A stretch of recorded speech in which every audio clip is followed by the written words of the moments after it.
Le fait de sortir une arme du placard et d'assouvir sa soif de vengeance n'a jamais été aussi justifié qu'avec le projet dont je vais vous parler. Donc un projet sorti récemment de Petite Sœur, Néofront et Femtogo, Pretty Doll Corps.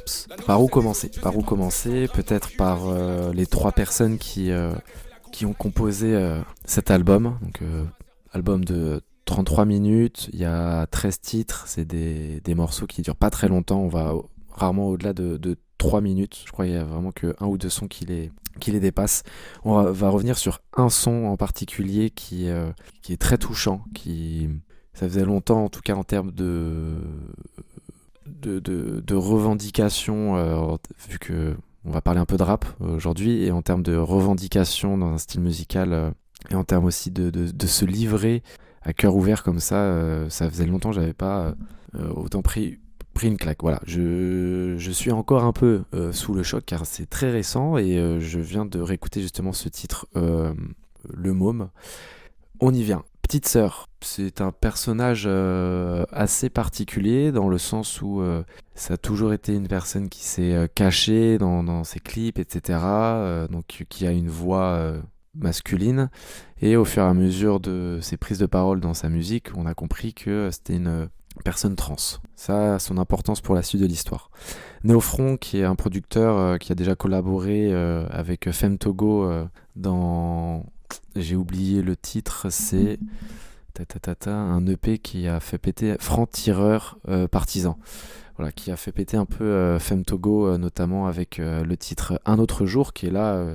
je vois sur les plateformes avec des millions d'écoutes. Femtogo qui est un mec qui kick vraiment comme à l'ancienne, qui est un boom bap inspiré des années 90, qui a des punchlines et des rimes qui peuvent même faire penser à du IAM. Enfin vraiment on est sur du rap à l'ancienne, sauf que Néofront lui est pas du tout dans le boom bap. Lui il est plus dans tout ce qui est digicore, il est plus dans les sons très crades, les sons avec une ambiance un peu sombre, très inspiré voilà, du punk, où il y a beaucoup de guitares, on a la sensation qu'elles se croisent, qu'elles se cassent, enfin, il y a quelque chose de pas net dans cette musique, mais c'est ça qui fait son charme également.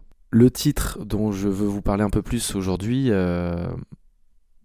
Trigger Warning, voilà, ça fait référence à des abus sexuels, de la pédophilie. C'est pas des sujets qui sont amenés tous les jours dans l'univers du rap. Globalement, l'album parle de ces sujets-là, parle aussi de suicide, de souffrance psychologique, d'anxiété et de où se situer dans le monde actuel quand on est entouré par des codes qui ne sont pas représentatifs de ce qu'on peut vivre ou vers ce quoi on a envie d'aller. Des sujets comme ceux-là dans le rap ont déjà été légèrement amenés, mais pas d'une manière aussi brutale que celle-ci. Là, c'est vraiment une lame de rasoir qui, avec des mots très crus, te disent ce qu'ils ont vécu. Donc là, c'est vraiment Petite Sœur et Femtogo qui s'ouvrent avec ce projet, qui parle de vulnérabilité, qui parle de vomir devant leur regard quand ils se regardent dans la glace, qui parle du fait qu'ils se faisaient tabasser plus jeune, des situations tellement délicates que je préfère que voilà, vous écoutiez le projet parce qu'il vaut le détour plutôt que je rentre en détail dans tout ce qui est dit. C'est tellement bien écrit que c'est logique dans le sens où c'est ce qu'ils ont vécu et ces revendications, ces envies aussi qu'ils ont il y a beaucoup aussi de haine hein, dans le projet. Ils parlent de meurtre avec des armes à feu, etc. Enfin, c'est aussi épaulé par des prods qui sont vraiment...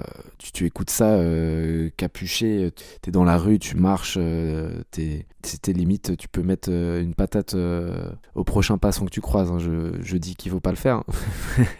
Ne le faites pas, mais c'est le genre de projet où tu dis, ah, ok, on pensait peut-être que le rap un peu politique, revendicateur, qui parle de sujets très sérieux était un peu fini parce qu'aujourd'hui le rap a un peu passé dans une strate plutôt pop, plutôt dansante.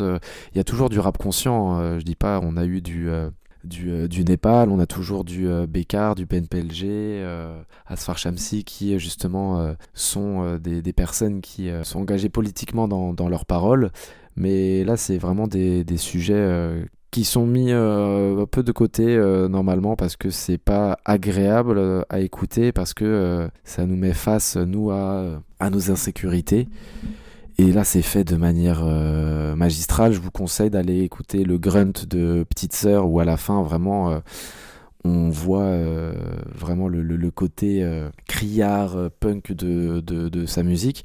Pourtant, Grunt est initialement un média rap qui a commencé avec du Alpha One. Donc, ça étale aussi toute l'envergure qu'a pris le rap aujourd'hui, et je sais même pas s'il faut parler de hip-hop, s'il faut parler de rap, s'il faut parler de... Enfin, c'est un des styles en tout cas de musique qui a le plus rapidement évolué ces derniers temps, et qui aborde justement de nouveaux thèmes avec un esthétique assez particulier. Même la cover, elle est bizarre, c'est vraiment une tête de poupée avec les lèvres cousues, enfin, ça met mal à l'aise, on comprend pas trop. Ben voilà, je me devais d'en parler, de mettre en avant ce projet, parce que c'est plutôt rare, et là c'est vraiment bien fait.